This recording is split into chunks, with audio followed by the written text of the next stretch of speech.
जय हिंद दोस्तों, आपके अपने चैनल इंडियन आर्मी एनसीसी लोर में फिर से आपका स्वागत है। जैसे कि मैं आज आप लोगों के लिए एक एनसीसी मॉडल पेपर लेकर आया गया हूँ। इसमें प्रश्न और उत्तर आपके लिए दोनों हैं। अगर आप इस चैनल पर नए हो तो प्लीज़ इस चैनल को सब्सक्राइब करिए। इस चैनल पर आपको एनसीसी रिलेटेड और डिफेंस रिलेटेड वीडियो मिलते रहेंगे। मैंने इससे पहले बहुत सारे 3-4 मॉडल पेपर और कुछ इंपॉर्टेंट टॉपिक्स भी दे दिया है। अगर आपने उसको नहीं देखा है, उस वीडियो का लिंक डिस्क्रिप्शन में पड़ा हुआ है। जय हिंद।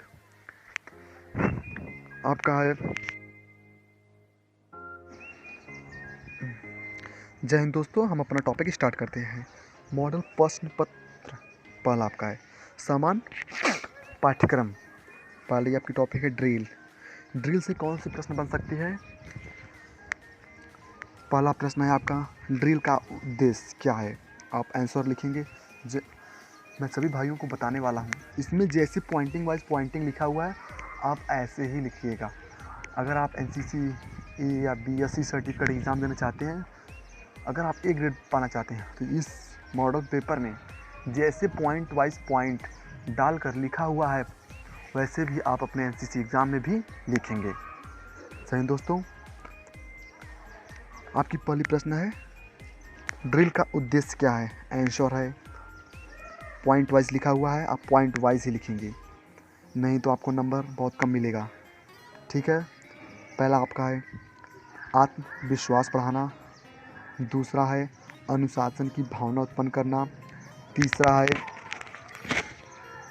है आचरण चुस्ती फुर्ती प्रतीति एवं शारीरिक बनाव में सुधार, चौथा है आदेशों के तत्काल एवं निर्विवाद आज्ञा पालन की गुण का विकास। आपका नेक्स्ट टॉपिक आ गया है ड्रिल में रिक्त स्थान भरो। खुली लाइन चाल में कितने कदम लिए जाते हैं? आपका आंसर यहाँ नीचे दिया हुआ है, उत्तर उसमें 1.5 कदम लिया जाता है। आपका नेक्स्ट क्वेश्चन है, आगे और पीछे केवल कितने कदम की अनुमति है? आंसर होगा आपका 1 कदम की अनुमति है। विश्राम की स्थिति में दोनों एड़ी के बीच की दूरी कितना होता है? 12 इंच होता है, और दोनों अंगूठों के बीच का 18 इंच होता है। परेड में कितने कदम के बाद थंब किया जाता है? परेड में 15 कदम के बाद थंब किया जाता है। आपका नेक्स्ट है, डबल मार्च में कितने कदम की लंबाई होती है? डबल मार्च में आपकी 14 इंच होती है। आपका नेक्स्ट क्वेश्चन है, रिक्त स्थान की पूर्ति करो। पहला उसमें है आधा दाहिने मुड़ में स्क्वाड को कितने डिग्री पर मुड़ना पड़ता है? आपका आंसर होगा 45। नेक्स्ट है, तेज चाल में 2 कैडेटों के बीच की दूरी कितनी इंच होती है? आपका आंसर होगा 45 इंच होती है। दाहिने सज में स्क्वाड या कैडेट कितने इंच का कदम आगे बढ़ाते हैं? आपका आंसर है 15 इंच का कदम बढ़ाते हैं। आपका नेक्स्ट क्वेश्चन है, सावधान की स्थिति में अंगूठे के बीच का कितना डिग्री का होता है? कोण कितनी डिग्री का होता है? आपका आंसर होगा 30 डिग्री का। अगर इंच में पूछेगा तो 6 इंच। आपका नेक्स्ट क्वेश्चन है, पीछे मुड़ में स्क्वाड कितने डिग्री पर मुड़ता है? आपका आंसर होगा 180 डिग्री पर मुड़ता है। बहुत ही मोस्ट इम्पॉर्टेंट क्वेश्चन यह है, सलामी देते समय किन किन बातों का ध्यान रखना चाहिए? अगर आप एक एनसीसी कैडेट हो तो आपके लिए बहुत ही महत्वपूर्ण टॉपिक है। अगर आप एनसीसी ABC सर्टिफिकेट का एग्ज़ाम दे रहे हैं तो खासकर ये B और C सर्टिफिकेट एग्ज़ाम के लिए बहुत ही इम्पॉर्टेंट टॉपिक है। सलामी देते समय किन किन बातों का ध्यान रखना चाहिए? जैसे मैं आप लोग जय हिंद दोस्तों, मैं आप लोगों को बता देना चाहता हूँ फिर से, अगर ये सब क्वेश्चन आपको 5 या 10 नंबर के पूछे जाएंगे। अगर आपको 5 नंबर का पूछा जा रहा है, कम से कम 3 या 5 पॉइंट लिख देंगे पॉइंटिंग वाइज तो आपका नंबर मिल जाएगा। अगर 10 नंबर का, कम से कम 5 कम से कम 5 और ज़्यादा से ज़्यादा आप जितना लिख सकेंगे उतना आपके लिए बेनिफिट होगा। अब हम आगे बढ़ते हैं। इसका आंसर होगा सलामी। प्रश्न है, पहले बताते हैं प्रश्न क्या है। सलामी देते समय किन किन बातों का ध्यान रखना चाहिए? उत्तर है, पहली पॉइंट में, दाहिने हाथ को चुस्ती से गोलाई में घुमाते हुए मस्तक के पास ले जाएं। ध्यान रखें कि सभी उंगलियां परस्पर सीधी मिली हुई हो, हथेली ऊपर हो तथा उंगलियां कलाई और कोहनी एक सीध में हो। आपका नेक्स्ट क्वेश्चन है, तर्जनी अंगुली का सिरा दाहिने आंख की भौं के मध्य के निकट हो। आपका नेक्स्ट क्वेश्चन है, हाथ को कुछ क्षण का निश्चित विराम दें। आपका नेक्स्ट, हाथ को चुस्ती से सीधे नीचे और सावधान मुद्रा में हो जाएं। हाथ को चुस्ती से सीधी नीचे गिराएं और सावधानी मुद्रा में हो जाएं। जय हिंद दोस्तों। आपका ये भी क्वेश्चन बहुत ही महत्वपूर्ण हो सकता है। आपका क्वेश्चन है 5 नंबर। प्रश्न है, राष्ट्र सैल्यूट किसे दिया जाता है? राष्ट्र सैल्यूट किसे दिया जाता है? आपका उत्तर है, राष्ट्र सैल्यूट पहला राष्ट्रीय ध्वज को, दूसरा भारत के राष्ट्रपति को, तीसरा राज्यों के राज्यपाल को। आपका नेक्स्ट क्वेश्चन है, सावधान की स्थिति में किन किन बातों का ध्यान रखना चाहिए? अगर आप एक एनसीसी कैडेट हैं तो ये आपके लिए बहुत ही महत्वपूर्ण टॉपिक है। ये भी 10 नंबर का क्वेश्चन आ सकता है। ये प्रश्न बहुत ही इम्पोर्टेंट है। प्रश्न है आपकी, सावधान की स्थिति में किन बातों का ध्यान रखना चाहिए? पहला आपका है, आंसर में आप पॉइंट वाइज जैसे लिखा हुआ है दोस्तों वैसे ही लिखिएगा, नहीं आपका नंबर कट सकता है। आप एनसीसी अपने एग्ज़ाम में बेटर नहीं कर पाएंगे, आपको ए ग्रेड नहीं मिल सकता। इसलिए मैं बता दे रहा हूँ, जैसे मैंने अपना एग्ज़ाम दिया था सेम टू सेम वैसे ही बता रहा हूँ मैं आप लोगों को। आपका उत्तर है पहला, शरीर एकदम सीधा स्थिर किंतु अकड़ा हुआ न हो। दूसरा है, सिर ऊपर हो। तीसरा है, आंखें एकदम सामने सीधी देखते हुए स्थिर हो। आपका चौथा है, थोड़ी सीधी खड़ी गर्दन सीधी कॉलर को भरते हुए हो। आपका चौथा, कंधे वर्गाकार और नीचे की ओर खींचे हुए हो। आपका नेक्स्ट है, सीना उठा हुआ हो। नेक्स्ट है, दोनों हाथ शरीर के साथ पैंट की सिलाई से पीछे सीधे सटे हुए, कोहनी सीधी, अंगुलियां आधी मुट्ठी बांधे हुए व अंगूठा सामने की ओर हो। आपका नेक्स्ट है, अंगूठे सीधे हो और शरीर का वजन दोनों पाँव पर हो। नेक्स्ट है, दोनों एड़ी मिली हुई हो, पंजे परस्पर 30 अंश के डिग्री पर हो। आपका नेक्स्ट टॉपिक आएगा, वेपन ट्रेनिंग शस्त्र परीक्षण। ये प्रश्न आपके लिए बहुत महत्वपूर्ण हो सकती है दोस्तों। आपका नेक्स्ट क्वेश्चन है क्वेश्चन नंबर 7। नेक्स्ट क्वेश्चन है, राइफल से गोली चलाने की कार्यवाही का अनुक्रम लिखिए। अगर आप राइफल चलाने वाले हैं या चलाते हैं, उसे कैसे चलाया जाता है उसकी पूरी कार्यवाही लिखना होती है। राइफल को हम 4 कार्रवाई में चलाते हैं। पहला है लक्ष्य की स्थिति, दूसरा है गोली चलाना, दूसरा है श्वास नियंत्रण, तीसरा है गोली चलाना और चौथा है अनुगमन। लक्ष्य की स्थिति क्या होती है? उसमें आप लिखेंगे, लक्ष्य के निशाने पर आने पर ट्रिगर का पहला दबाव। जैसे हम निशाने पर टारगेट करते हैं उस पर अपना हम पहला ट्रिगर डालते हैं। दूसरा है श्वास नियंत्रण, लक्ष्य पर निशाना लगाने से पहले श्वास को काबू में रखना चाहिए। जब फोर साइड लक्ष्य पर आ जाए तो सांस धीरे धीरे छोड़ना चाहिए। तीसरा है गोली चलाना, सही निशाना लक्ष्य पर आते ही ट्रिगर पर दूसरा दबाव डालना चाहिए। गोली चलाने की 1 या 2 सेकंड तक उंगली और सिर को यथावत बिना हिलाए रखना चाहिए। आपका चौथा है अनुगमन, जब तक गोली बैरल से बाहर न निकले तब तक निशाना और पकड़ बनाए रखना चाहिए। गोली के लक्ष्य पर लगने तक इसी प्रकार उसका अनुगमन करना चाहिए। आपका नेक्स्ट क्वेश्चन है लक्ष्य निर्धारण के नियम। आपका आंसर है पहला, लक्ष्य निर्धारण के नियम क्या है? उत्तर है उसमें पहला पॉइंट, लक्ष्य पर दृष्टि केंद्रित करें जिससे कि आँख के रेटिना पर उसका एक स्पष्ट चित्र बन सके और आप लक्ष्य का केंद्र पा सके। इसके इसके बाद आंखें फोरसाइट पर केंद्रित करें। आपका नेक्स्ट है राइफल को सही ढंग से पकड़े और सीधे रखें। आपका नेक्स्ट है बाईं आंख बंद करें और फोरसाइट पर दृष्टि केंद्रित करें। आपका नेक्स्ट है बैक साइड यू की फोर साइड को देखिए, यह इसके मध्य में दिखाई देनी चाहिए। फोर साइड की नोक मध्य एवं यू की भुजा के स्तर पर सीधी रखनी चाहिए। आपका नेक्स्ट प्रश्न है 9, एक अच्छे निशानेबाज की क्या गुण होना चाहिए? अगर आप एक अच्छा शूटर या निशानेबाज हैं तो आपके अंदर क्या क्या गुण होनी चाहिए? पहला, अच्छा निशाना भेदना। दूसरा है राइफल पर अच्छी पकड़। तीसरा है अच्छा ट्रिगर ऑपरेशन। आपका नेक्स्ट क्वेश्चन है राइफल को लोड करना और मैगजीन को चार्ज करना, इन दोनों बातों में क्या अंतर है? उत्तर है इसका, जब राइफल के चैम्बर में राउंड होता है तो यह स्थिति राइफल के लोड होने की होती है।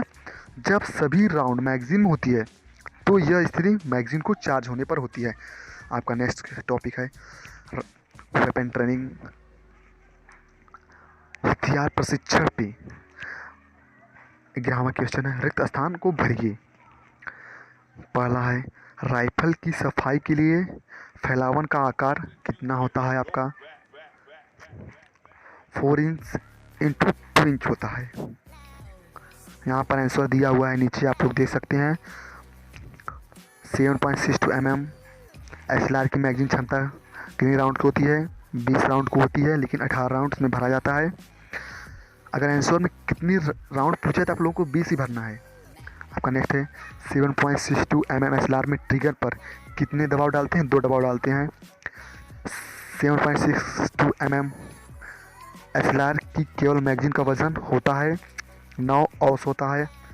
7.62 mm SLR की तीव्र फायर की क्षमता 60 राउंड प्रति सेकेंड होती है।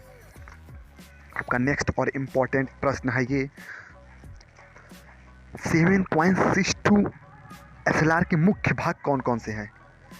जय हिंद दोस्तों, ये आपका प्रश्न बहुत ही इम्पोर्टेंट हो सकता है। आप आंसर लिखेंगे मुख्य भाग कौन कौन से हैं, जैसे इसमें लिखा गया पॉइंट वाइज नंबरिंग वाइज वैसे ही आपको लिखना है, ठीक है। पहला है बट, दूसरा पिस्टल ग्रिप, तीसरा ट्रिगर गार्ड, चौथा ट्रिगर, पांचवा मैगजीन, छठवां हैंड गार्ड, सातवां कैरिल हैंडल, आठवां बैरल, नौवां गैस प्लग, 10वां fore sight, 11 piston, 12 breech block, 13 back sight, 14 injection slot, 15 body maker. आपका नेक्स्ट क्वेश्चन है दोस्तों ट्रू एंड फॉल्स। प्रश्न नंबर 13, सत्य अथवा असत्य लिखिए। जय हिंद दोस्तों, आपका पहला प्रश्न है इसमें 7.62 mm LMG 5 ग्रुपों में खोली जाती है, सही है। 7.62 mm SLR की 6 खांचे हैं, सही है। इसमें आपका आंसर दिया है से आपका 0.22 इंच राइफल की मैगजीन की क्षमता 10 राउंड है, गलत है। 0.22 इंच राइफल का कैलिबर 0.22 इंच होता है, गलत है। 0.22 इंच राइफल की कारगर रेंज 25 गज होती है, सही है। आपका नेक्स्ट टॉपिक आ गया राष्ट्रीय अखंडता। आपका ये प्रश्न भी बहुत इम्पोर्टेंट है। भारत की वर्तमान राष्ट्रीय उद्देश्य क्या है? जय हिंद दोस्तों, अगर आपके पास ये प्रश्न आ गया भारत की वर्तमान राष्ट्रीय उद्देश्य क्या है, आप इसका आंसर लिखेंगे, नंबर वाइज लिखना है आपको, मैं बहुत बार बता चुका हूँ। 2-3 बार बोल दूँगा। जैसे इसमें लिखा है वैसे ही आपको नंबरिंग वाइज लिखना है। आप टॉपिक इधर उधर कर सकते हैं, लेकिन जितनी भी टॉपिक लिखना है उस पर नंबर डाल कर लिखना है। जितने भी पॉइंट लिखना है आपको उसमें नंबरिंग करके लिखना है, ठीक है। पहला इसमें है परमाणु बिजली के क्षेत्र में आत्मनिर्भर। दूसरा है कृषि एवं उद्योग के लिए विश्वसनीय बिजली उत्पत्ति की व्यवस्था, आपूर्ति की उपलब्धता। आपका थर्ड है विश्व बाजारों के लिए माल का उत्पादन। नेक्स्ट है सार्वजनिक और निजी क्षेत्र में विकास का संतुलन। आपका नेक्स्ट है गांव का आधुनिकीकरण, सड़कों में जोड़ना और विद्युतीकरण। आपका नेक्स्ट क्वेश्चन है 15 देश के विकास के लिए राष्ट्रीय अखंडता क्यों जरूरी है। ये भी दोस्तों बहुत ही इम्पोर्टेंट प्रश्न है, बहुत ही इम्पोर्टेंट। ये प्रश्न आपका 10 नंबर का आ सकता है, 10 नंबर का आ सकता है। तो जैसे जैसे पॉइंट वाइज लिखा है आपको वैसे ही लिखना है। प्रश्न है आपका देश की विकास के लिए राष्ट्रीय अखंडता क्यों आवश्यक है। उत्तर है आपका देश के विकास के लिए राष्ट्रीय अखंडता निम्न कारणों के लिए आवश्यक है। पहला आपका है देश की संप्रभुता और क्षेत्रीय अखंडता को बनाए रखने के लिए। नेक्स्ट है देश में शांति और सौहार्द बनाए रखने के लिए। नेक्स्ट है देश के विकास और प्रगति के लिए। नेक्स्ट है गरीबी और निरक्षरता के उन्मूलन के लिए। नेक्स्ट है आंतरिक सुरक्षा और कानूनी व्यवस्था बनाए रखने के लिए। नेक्स्ट है संस्कृति एवं धर्म के विकास के लिए सही है। नेक्स्ट है आर्थिक एवं औद्योगिक प्रगति के लिए। नेक्स्ट विदेशी निवेश को आकर्षित करने और निर्यात को बढ़ावा देने के लिए सही है। नेक्स्ट तकनीकी ज्ञान और सांस्कृतिक आदान प्रदान के लिए। नेक्स्ट राष्ट्रीय गरिमा और आत्म सम्मान बनाए रखने के लिए। नेक्स्ट है समाज सुधार एवं लोक कल्याण के लिए। नेक्स्ट है विदेशी संबंधों को प्रगाढ़ बनाने और विश्व के देशों के बीच बेहतर स्थान पाने के लिए देश के विकास के लिए राष्ट्रीय अखंडता जरूरी है। आपका नेक्स्ट है आ गया है सत्य अथवा असत्य लिखिए। इसका आंसर भी वहीं नीचे दिया हुआ है, आप लोग देख सकते हैं। पहला है सुलह ए कुल, सभी के साथ शांति की नीति अकबर ने अपनाई थी। सही बात है, सत्य है। दूसरा नए देवताओं का प्रभाव और पूजा अर्चना के नए तरीके द्रविड़ द्वारा भारत में लाए गए। असत्य है। आपका नेक्स्ट है अंग्रेजों ने भारत में फूट डालो माल बनाओ की नीति अपनाई थी। गलत है। यीशु मसीह का जन्म 4 ईसा पूर्व में हुआ था। गलत है। गौतम बुद्ध भारतीय राजा शुद्धोधन के पुत्र। सही है। जय हिंद दोस्तों। आपका नेक्स्ट ये भी बहुत ही इम्पोर्टेंट प्रश्न है। प्रश्न 17 युवा किन सामाजिक बुराइयों के लिए नहीं बोलकर व्यक्तिगत स्तर पर राष्ट्र निर्माण में सहयोग दे सकते हैं। अगर आप एनसीसी कैडेट हो या एक युवा हो तो आप देश के विकास के लिए किस प्रकार सहायता करेंगे। व्यक्तिगत स्तर पर क्या सहायता करेंगे। आपका उत्तर है युवा को राष्ट्र निर्माण में व्यक्तिगत योगदान देने के लिए निम्नलिखित काम नहीं करना चाहिए। पहला क्या है आपका नशीली दवाओं का प्रयोग। दूसरा है दहेज मांगना। तीसरा है अवैध यौन संबंध रखना। चौथा असामाजिक गतिविधियों से संलिप्तता। आपका पांचवा है वंचित का शोषण करना। छठवां है बाल श्रम करवाना। आपका नेक्स्ट है परीक्षा प्रतियोगिता आदि में अनुचित साधनों का प्रयोग। नेक्स्ट है रिश्वत लेना अथवा देना। जय हिंद दोस्तों। आपका आगे नेक्स्ट टॉपिक नेतृत्व क्षमता के प्रमुख लक्षण कौन कौन से। जय हिंद दोस्तों। ये भी प्रश्न आपके लिए बहुत ही महत्वपूर्ण हो सकती है। जितने भी मेरे पास कंटेंट प्रश्न है मेरे पास सभी इम्पोर्टेंट है। एनसीसी चाहे आप बी सर्टिफिकेट के दे रहे हैं या चाहे सी सर्टिफिकेट दे रहे हैं, अगर आप ए ग्रेड पाना चाहते तो इसमें जैसे ही लिखा है आप वैसे ही आपको लिखना है। नंबरिंग वाइज लिखना है, दूर दूर लिखना है, कैसे लिखा हुआ है आपको सेम वैसे ही लिखना है। ठीक है। आपका क्वेश्चन है 18 नेतृत्व क्षमता के गुण, नेतृत्व क्षमता के प्रमुख लक्षण कौन कौन से हैं। आपका उत्तर उत्तर है नेतृत्व क्षमता के मुख्य लक्षण निम्नलिखित हैं। पहला सजगता, दूसरा सुव्यवहार, तीसरा साहस, चौथा निर्णायक, पाँचवां विश्वसनीयता, छठवां सहनशीलता, सातवां पहल करना, आठवां ईमानदारी, नौवां विवेकशीलता, 10वां न्यायप्रियता, 11 ज्ञानोन्मुख, 12 निष्ठाभाव, 13वां विनोद प्रियता, 14वां युक्तापूर्णता, 5वां निस्वार्थ भाव। आपका नेक्स्ट टॉपिक आ गया है एक अच्छे व सफल नेता के प्रमुख गुण कौन से हैं। ये आपका प्रश्न जो है वेरी मोस्ट इम्पॉर्टेंट प्रश्न है। ये हर साल आता ही है। आपका आंसर है इसका एक अच्छे व सफल नेता के निम्नलिखित महत्वपूर्ण गुण हो सकते हैं। पहला है सच्चाई। सच्चाई क्या होता है? झूठ न बोलना, चोरी न करना आदि। ईमानदारी, शुचिता, पवित्रता, आपको उसमें लिख सकते हैं निष्कपटता, विचारों व कार्यों में निस्विकार भाव। आपका नेक्स्ट है अनुशासन, निस्वार्थ, निष्ठा, निष्पक्षता, समानता, विश्वास, सहायता, सम्मान आदि आप लिख सकती हो। आपका नेक्स्ट इंपॉर्टेंट क्वेश्चन आ गया प्रश्न नंबर 20। प्रश्न है धारणा क्या है? उत्तर है धारणा चुनने अथवा छांटने की वह प्रक्रिया है जो हमें अप्रासंगिक व विघटनकारी जानकारी से बचाती है। आपका प्रश्न क्या है एक बार फिर से सुनिए। धारणा क्या है? धारणा चुनने अथवा छांटने की वह प्रक्रिया है जो हमें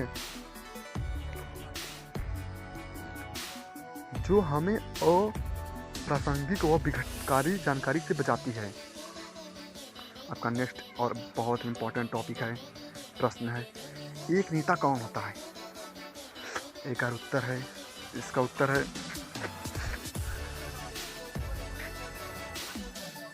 प्रश्न है 21।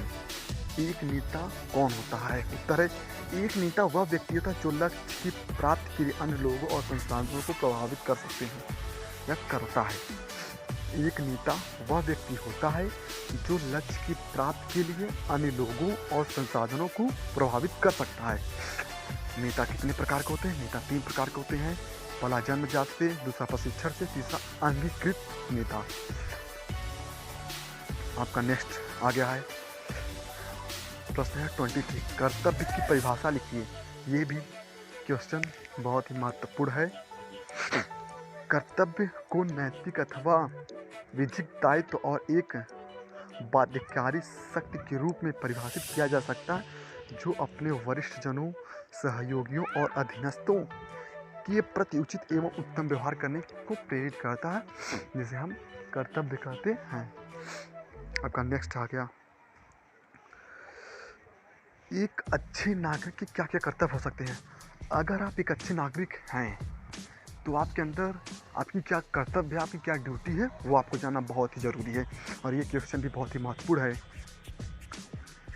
बहुत ही महत्वपूर्ण है। प्रश्न है 24। एक अच्छे नागरिक के क्या क्या व्यवहार हैं या कर्तव्य होते हैं? उत्तर है एक अच्छे नागरिक के मुख्य कर्तव्य निम्नलिखित हैं। आंसर आपका पहला देश के प्रति निष्ठावान होना व सभी नियमों का पालन करना। देश के प्रति निष्ठावान होना व सभी नियमों का पालन करना।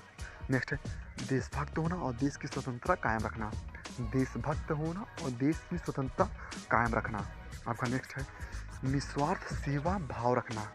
नेक्स्ट है कर्तव्य की भावना रखना। नेक्स्ट है सरकारी संपत्ति की देखभाल और रक्षा करना। नेक्स्ट है चरित्र, उच्च चरित्र रखना।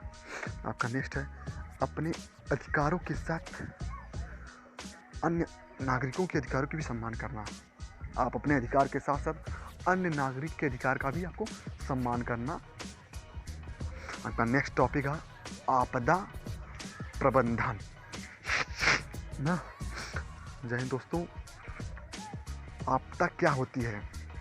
आंसर है आपकी आपदा से तात्पर्य किसी प्राकृतिक अथवा मानव रचित दुर्घटना से है जो किसी क्षेत्र में अपार दुख दर्द उत्पन्न कर देती है और जिससे निपटने के लिए स्थानीय साधन पर्याप्त नहीं होते हैं, जैसे बाढ़, सुनामी, भूकंप आदि इसी प्रकार की आपदाएं हैं।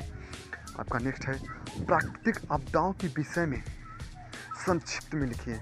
प्राकृतिक आपदा किसे कहते हैं मैं बता दे रहा हूँ आपको। ऐसी आपदाएं जो प्रकृति के द्वारा घटित होती हैं उन्हें प्राकृतिक आपदा कहते हैं। प्राकृतिक आपदा 3 प्रकार से संबंधित हो सकती हैं। पहला है वायु संबंधित, दूसरा है जल संबंधित, तीसरा है भूमि संबंधित। वायु संबंधित क्या क्या हो सकती है? तूफान, चक्रवात, बवंडर आदि। जल संबंधित क्या हो सकती है? बाढ़, अकाल, बादल फटना, भारी वर्षा, सुनामी आदि। भूमि संबंधित क्या क्या हो सकती हैं प्राकृतिक आपदाएं? भूकंप, भूस्खलन, हिमस्खलन, जलाव फटना आदि। आपका नेक्स्ट है मानव रचित आपदाओं के विषय में बताना है आपको। मानव रचित आपदा किसे कहते हैं? जो हम लोगों के द्वारा जो हम लोगों के द्वारा आपदाएं घटित होती हैं उन्हें मानवकृत आपदाएं कहती है। मानवकृत आपदाएं निम्नलिखित होती हैं। आप जैसे देख रहे हैं यातायात दुर्घटना होती है, औद्योगिक दुर्घटना होती है, आग लगना होती है, वनों की रक्षा करना होती है, संदूषण विषाक्तता होती है, आतंकवादी गतिविधियाँ, पारिस्थितिकी संबंधित, युद्ध संबंधित आदि होती हैं। आपका नेक्स्ट और इम्पोर्टेंट आपका ये बहुत ही आपका नेक्स्ट टॉपिक है समाज सेवा। समाज सेवा से कौन कौन से प्रश्न हो सकते हैं इसमें हम बताने वाले हैं। पहली आपकी है आपका क्वेश्चन है नंबर है 28। समाज सेवा टॉपिक है, उसमें क्वेश्चन नंबर 28 समाज सेवा के विभिन्न प्रकारों को बताइए। समाज सेवा कौन कौन से होते हैं और किस प्रकार होते हैं, कौन कौन से होते हैं ये लिखना है आपको।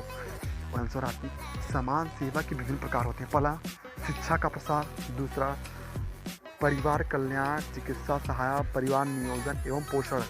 नेक्स्ट जल व रसोई की ईंधन, सड़क विद्युत एवं स्वच्छता की व्यवस्था।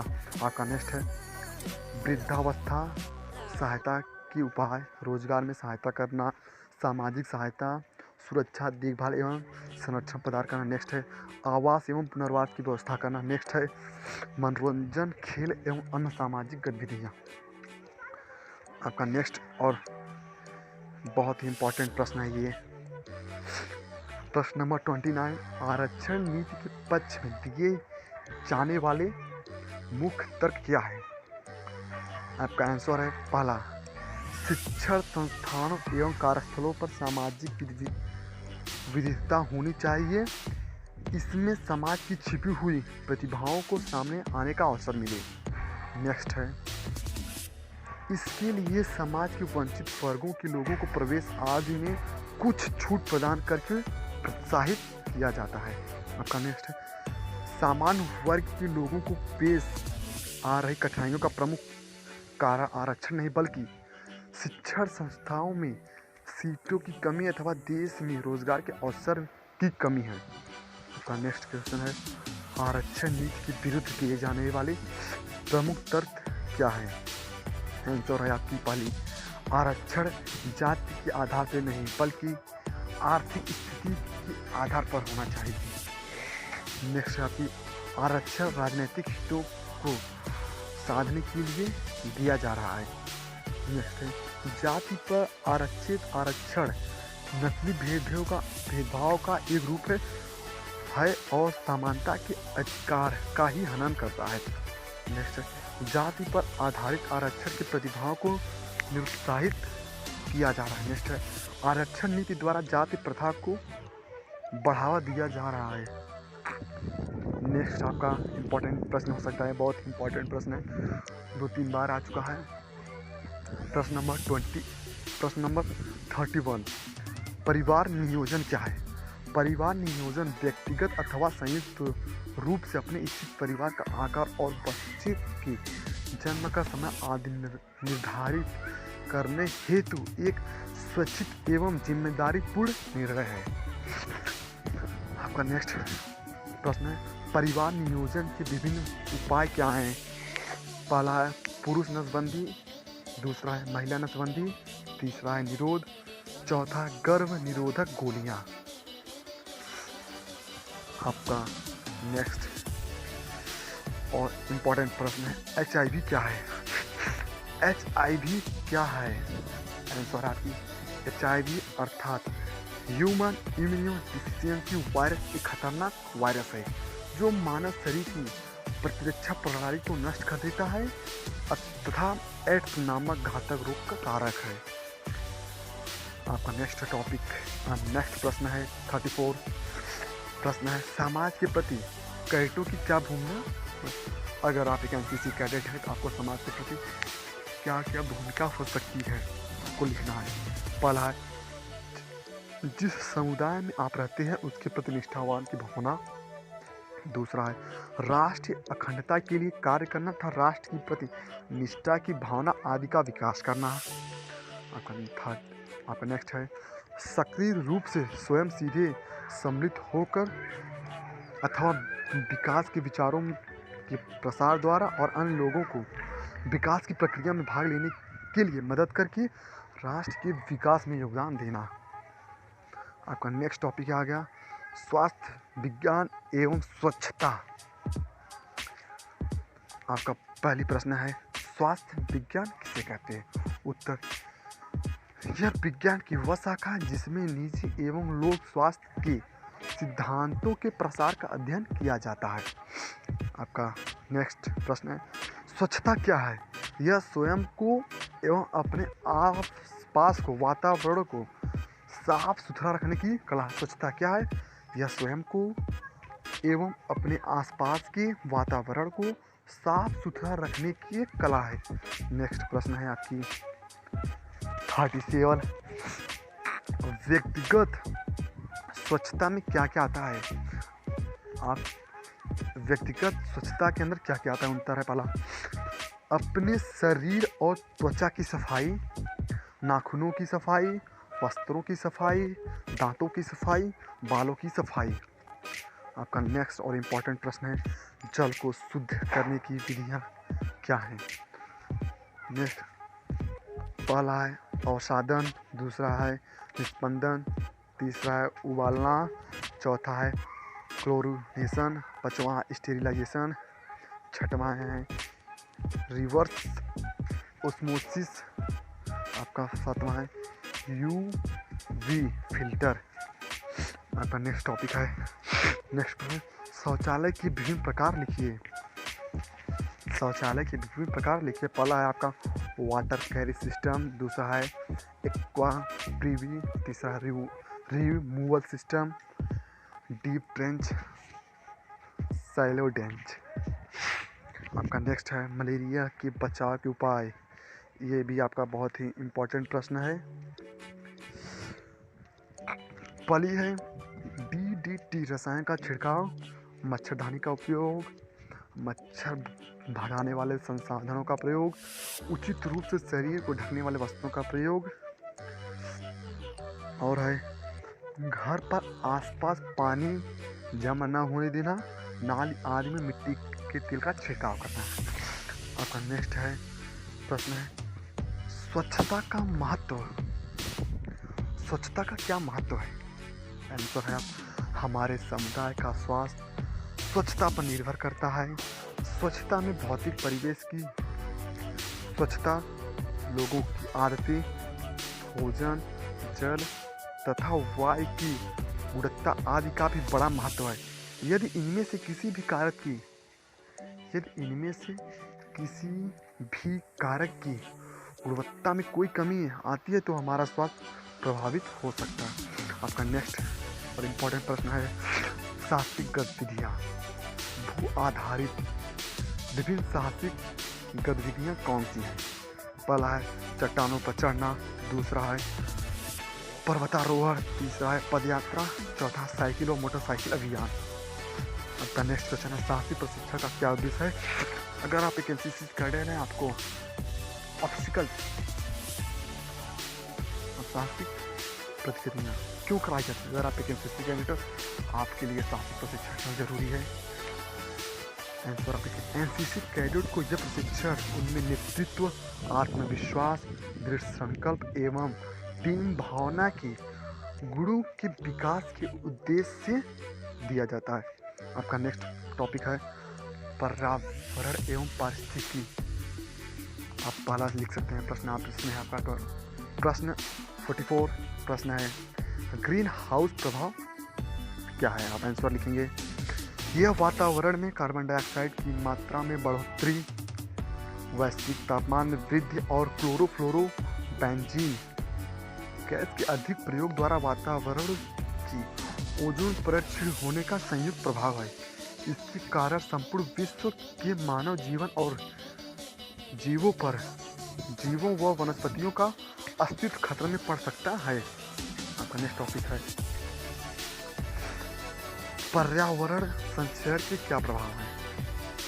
प्रश्न 45।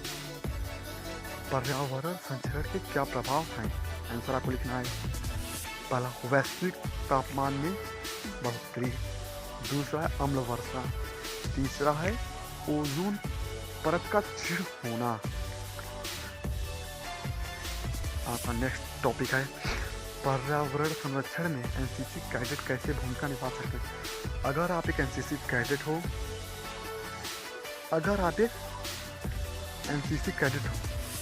तो पर्यावरण संरक्षण के लिए आपका योगदान क्या होगा वो हम लिखते हैं। उत्तर है पर्यावरण के संरक्षण के लिए एनसीसी कैडेट निम्नलिखित गतिविधियों द्वारा सार्थक भूमिका निभा सकते हैं। पहला वृक्षारोपण करना व पेड़ों की कटाई रोकना, वृक्ष को लगाना और वृक्ष की कटाई को रोकना। दूसरा है लोगों को प्रेरित करना व उनका मार्गदर्शन करना। तीसरा है जल का अपव्यय व प्रदूषण रोकना। चौथा है कूड़े कचरे का उचित निपटारा करवाना। आपका नेक्स्ट है लोगों को शिक्षित व जागृत करना। ये दोनों प्रश्न बहुत ही इंपॉर्टेंट है। सशस्त्र सेना, प्रश्न है 47। विभिन्न सेना कमांडो के नाम क्या है? पहली है उत्तरी कमान, पश्चिमी कमान, मध्य कमान, दक्षिणी कमान, दक्षिणी पश्चिमी कमान, पूर्वी कमान, प्रशिक्षण कमान। आपका नेक्स्ट है प्रश्न है 48। सेना के प्रमुख अंगों के नाम। पहला है आपका शस्त्रागार, पैदल यात्रा, पंजीकृत पैदल सेना। आपका नेक्स्ट टॉपिक आ गया आत्मरक्षा। प्रश्न 49। कैडेट को नित्य रूप से सुरक्षित रहने के लिए किस प्रकार का आचरण होना चाहिए? अगर आप एक एनसीसी कैडेट हैं तो आपकी आचरण कैरेक्टर कैसी होनी चाहिए? नेक्स्ट है आंसर इसकी है अपनी जिम्मेदारी समझें और युवाओं के लिए आदर्श स्थापित करें। दूसरा है नशीली दवाओं, शराब और तंबाकू से दूर रहें। नेक्स्ट है अच्छी संगति में रहें, बुरे मित्र आपको कठिनाई में डाल सकते हैं। नेक्स्ट है पढ़ाई, संगीत, चित्रकला, बागवानी जैसे उत्तम शौक रखें। नेक्स्ट है समय व साधनों का अपव्यय ना करें। आपका नेक्स्ट है जो भी करें नियमानुसार करें। कैडेट का समान व्यवहार कैसा होना चाहिए? उत्तर है आपका उन्हें पूर्णतया अनुशासित, शांतिप्रिय, मित्रवत और सहकारी होना चाहिए।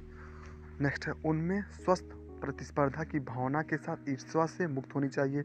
नेक्स्ट है उनमें सकारात्मक दृष्टि के साथ आपसी सम्मान की भावना रखना चाहिए। नेक्स्ट है उन्हें कभी भी किसी अनैतिक कार्य में सम्मिलित नहीं होना चाहिए। नेक्स्ट है उन्हें सभी से अच्छा व्यवहार करना चाहिए। यह एक एनसीसी कैडेट का सामान्य व्यवहार है। आपका नेक्स्ट टॉपिक व इम्पोर्टेंट प्रश्न है मानचित्र अध्ययन। मानचित्र क्या होता है? उत्तर है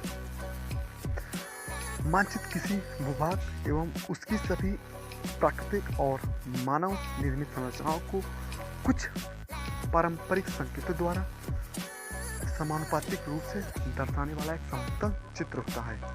मानचित्र का उपयोग। आपका नेक्स्ट प्रश्न है मानचित्र के क्या उपयोग हैं? आंसर है किसी स्थान पर अपनी स्थिति का पता लगाना। नेक्स्ट है एक बिंदु से दूसरे बिंदु की दिशा ज्ञात करना। नेक्स्ट है किसी भूभाग की विभिन्न विशेषताएं ज्ञात करना। नेक्स्ट है युद्ध के समय चाल की योजना बनाना। आपका नेक्स्ट इम्पोर्टेंट प्रश्न आ गया है, कंपास के प्रमुख भाग कौन कौन से हैं। कंपास के प्रमुख भाग निम्नलिखित हैं। मैं आपको एक बार फिर बताना चाहता हूँ, ऐसे ही प्रश्न आएंगे आपको एग्जाम में, एकदम सेम टू सेम यही सब प्रश्न आएंगे और आपको ऐसे ही लिखना है एग्जाम के क्वेश्चन पेपर में, ठीक है। प्रश्न 53, कंपास के मुख्य भाग कौन कौन होते हैं। उत्तर है पहला थंब रिंग, दूसरा लीड है, तीसरा विंडो, चौथा टंग, पांचवा है लवर लाइन, पांचवा है डायरेक्शन मार्क, सातवां है प्रिज्म। आपका नेक्स्ट प्रश्न है नेक्स्ट 54 प्रश्न, कार्डियन पॉइंट और उत्तर के प्रकार कौन कौन से थे। कार्डियन पॉइंट 4 होते हैं। पहला आपका है उत्तर, दूसरा है दक्षिण, तीसरा है पूर्व, चौथा है पश्चिम। उत्तर के 3 प्रकार के होते हैं, वास्तविक उत्तर, चुंबकीय उत्तर, ग्रिड उत्तर, ठीक है। निम्नलिखित सांकेतिक चिन्ह बनाइए। हम लोगों का सांकेतिक चिन्ह दे दिया है, धारा, मस्जिद, नलकूप। धारा है, मंदिर है, नलकूप है, मस्जिद है, किला है। आपका नेक्स्ट इंपॉर्टेंट प्रश्न है, कंपास के उपयोग हैं। कंपास के क्या उपयोग हैं। पहला है उत्तर दिशा ज्ञात करने के लिए, दूसरा है बातचीत को सेट करने के लिए, तीसरा है चुंबकीय प्रभाव मापना, चौथा है रात्रि मार्च में मदद करना। आपका नेक्स्ट प्रश्न एंड टॉपिक है आपका क्षेत्र एवं युद्ध कला। पहली प्रश्न है इसमें, क्षेत्र कला क्या होती है। क्षेत्र कला उपलब्ध भूमि और उपकरणों को अपने हित में सर्वश्रेष्ठ ढंग से उपयोग करने की कला है। क्षेत्र कला के कौन कौन से विषय सम्मिलित होते हैं। आपका प्रश्न 58, क्षेत्र कला में कौन कौन से विषय सम्मिलित होते हैं। आपका आंसर है भूमि का विवरण, सेकंड है अवलोकन एवं छिपाव, थर्ड है दूरी का अनुमान, चौथा है लक्ष्य की पहचान एवं विवरण, पांचवा है सहज शस्त्र रहित एवं सहज सहित चाल। आपका नेक्स्ट प्रश्न और बहुत ही इंपॉर्टेंट है, विभिन्न प्रकार के मैदान कौन कौन से हैं। पहला है आपका ऊबड़ खाबड़ मैदान, दूसरा है समतल एवं खुला मैदान, तीसरा ऊंचे मैदान, चौथा मृत मैदान। इसमें आपसे ये प्रश्न पूछ सकता है, मृत मैदान किसे कहते हैं। यह मैदान शत्रु की दृष्टि से छिपे हुए होते हैं, जैसे किसी पहाड़ी आदि के पीछे, इन पर शत्रु सीधी गोलीबारी नहीं कर सकता है। नेक्स्ट और इम्पोर्टेंट प्रश्न है ये, दूरी का अनुमान लगाने की विभिन्न तरीका कौन से हैं। ये प्रश्न ही बहुत इंपॉर्टेंट है आप लोगों के लिए। दूरी का अनुमान लगाने की विधियाँ 6 होती हैं। पहला है इकाई मापन विधि, दूसरा है प्रतीति विधि, तीसरा है खंड औसत विधि, चौथा है की रेंज विधि, पांचवा है आधा माप विधि, पांचवा बेहतरीन विधि। आपका नेक्स्ट ये भी प्रश्न इंपॉर्टेंट है, लक्ष्यों का संकेत क्रम क्या होता है। लक्ष्यों का संकेत क्रम क्या होता है, अंग्रेजी में ग्रिड, GRA ग्रिड से स्मरण किया जाता है। G का मतलब होता है ग्रुप, R का रेंज, A का होता है एड और पांचवा D होता है डिटेल। संचार की विभिन्न विधियां कौन सी हैं। उस तरह के संकेतों की भाषा, ध्वनि माध्यम, लिखित माध्यम, संदेशवाहक एवं धावक, तार और केबल, बेतार यंत्र। आपका नेक्स्ट टॉपिक है सेना शस्त्र एवं उपकरण। उसमें आपका पहला है रिक्त स्थान भरो। पहला इसमें 7.62 mm SLR की कारगर रेंज कितने मीटर का होता है। 775 मीटर का होता है। आपका दूसरा है LMG की तीव्र फायर रेंज कितनी मैगजीन प्रति मिनट होती है। 3 मैगजीन प्रति मिनट होती है। SMC का फुल फॉर्म क्या होता है, स्टेन मशीन कार्बाइन। LMG को मुख्यतः कितने भागों में खोला जा सकता है। LMG को मुख्यतः 5 भागों में खोला जाता है। आपका नेक्स्ट है 7.62 mm SLR में खांचों की संख्या कितनी होती है, 6 होती है। आपका फिर आ गया है 64 निम्नलिखित प्रश्नों के उत्तर दीजिए। आंसर है आपकी 7.62 mm राइफल का कैलिबर क्या होता है? आंसर होगा आपका 7.62 mm। आपका नेक्स्ट है 7.62 mm राइफल का भारी हुई मैगजीन का वजन कितना होता है? 5.1 kg। 5.1 kg। आपका नेक्स्ट है 7.62 mm SLR की कारगर रेंज क्या होती है? 275 मीटर। 7.62 SLR LMG में कितने राउंड आते हैं? 20 राउंड आते हैं। 7.6 mm SLR का पूरा नाम क्या होता है? 7.62 मिमी सेल्फ लोडिंग राइफल। आपका नेक्स्ट प्रश्न बहुत ही महत्वपूर्ण है। पहला है प्रश्न 65 प्रश्न है 7.62 मिमी SLR की सफाई के लिए प्रमुख वस्तुएं क्या होती हैं? पहला है पुल थ्रू, दूसरा है तेल की बोतल, तीसरा है संयोजक उपकरण, चौथा गैस रेगुलेटर चाबी, पांचवा है पेचकस, 6 सिलेंडर चैम्बर सफाई ब्रश, सातवां है राइफल सफाई ब्रश, आठवां है ग्रेफाइट ग्रीस ट्यूब, नौवां फैला लाइन या चिंदी। आपका सैन्य इतिहास बहुत ही इम्पोर्टेंट है ये भी।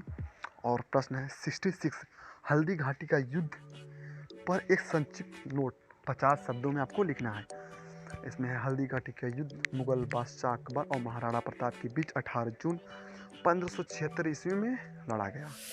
इसमें लगभग 20,000 राजपूत और 80,000 मुगल सैनिकों के बीच भाग लिया गया था।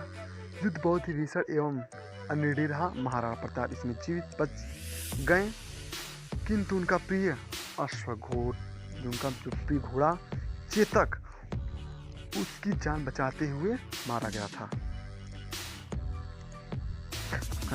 नेक्स्ट प्रश्न है निम्नलिखित प्रश्नों के उत्तर दीजिए। आपका प्रश्न तीनों ऊपर है, आंसर इसका नीचे लिखा हुआ है। अकबर ने मुगल साम्राज्य पर शासन कब किया? आपका आंसर है 15 अक्टूबर 1542 से कब तक शासन किया था? कब से कब तक शासन किया था? आपका है आंसर है 15 अक्टूबर 1542 से 27 अक्टूबर 1605 तक। नेक्स्ट है 1971 की भारत पाक युद्ध के समय भारतीय सेना का सेनाध्यक्ष कौन था? जनरल सैम मानसिंह, बाद में जो फील्ड मार्शल हुए। तो नेक्स्ट है भारत पाक के बीच चौथी लड़ाई कब युद्ध? 1999 से हम कारगिल युद्ध विजय युद्ध कहते हैं। नेक्स्ट है आपका रिक्त स्थान भरो। भारत के प्रथम चीफ ऑफ स्टाफ कौन थे? फील्ड मार्शल के एम करियप्पा। आपका नेक्स्ट है 1971 के युद्ध में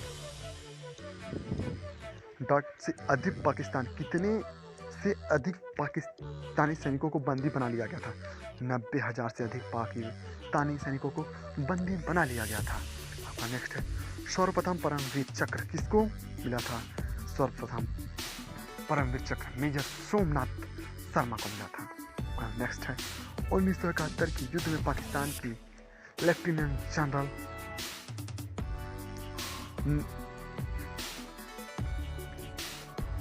किसने आत्मसमर्पण किया था? आंसर आपका जनरल एल्की नियाजी। आपका नेक्स्ट और इम्पोर्टेंट है पहला सेकेंड लेफ्टिनेंट अरुण क्षेत्रपाल 1971 के भारत पाक युद्ध में शहीद हुए थे। सत्य है, प्रश्न सही है। मेजर शैतान सिंह 1962 के भारत चीन युद्ध में शहीद हुए थे। सही है। आपका नेक्स्ट और बहुत ही इम्पोर्टेंट ये प्रश्न है आपका इस रिक्त स्थान में युद्ध के नायकों के सहित नाम लिखना है। पहला है आपका captain dot dot lieutenant dot dot grenadier dot dot rifleman dot dot को कारगिल युद्ध के दौरान अद्भुत शौर्य प्रदर्शन करने के लिए परमवीर चक्र दिया गया था। पहला है कैप्टन विक्रम बत्रा, दूसरा है लेफ्टिनेंट मनोज कुमार पांडे, तीसरे हैं ग्रेनेडियर योगेंद्र सिंह यादव और चौथा है संजय कुमार को कारगिल युद्ध के दौरान अद्भुत सौर प्रदर्शन के लिए परमवीक्षक दिया गया था। जय हिंद दोस्तों, इसमें जितने ही प्रश्न हैं सब महत्वपूर्ण प्रश्न हैं। यह आपके एनसीसी बी और सी सर्टिफिकेट के लिए बहुत ही लाभदायक है। अगर आप इस चैनल पर नए हो तो प्लीज़ इस चैनल को सब्सक्राइब कर लें। इस चैनल पर आपको एनसीसी रिलेटेड और डिफेंस रिलेटेड वीडियो मिलती रहेगी। अगर ये वीडियो आपको अच्छी लगे तो प्लीज़ चैनल को सब्सक्राइब कर लें, अपने दोस्तों के साथ शेयर कर दें।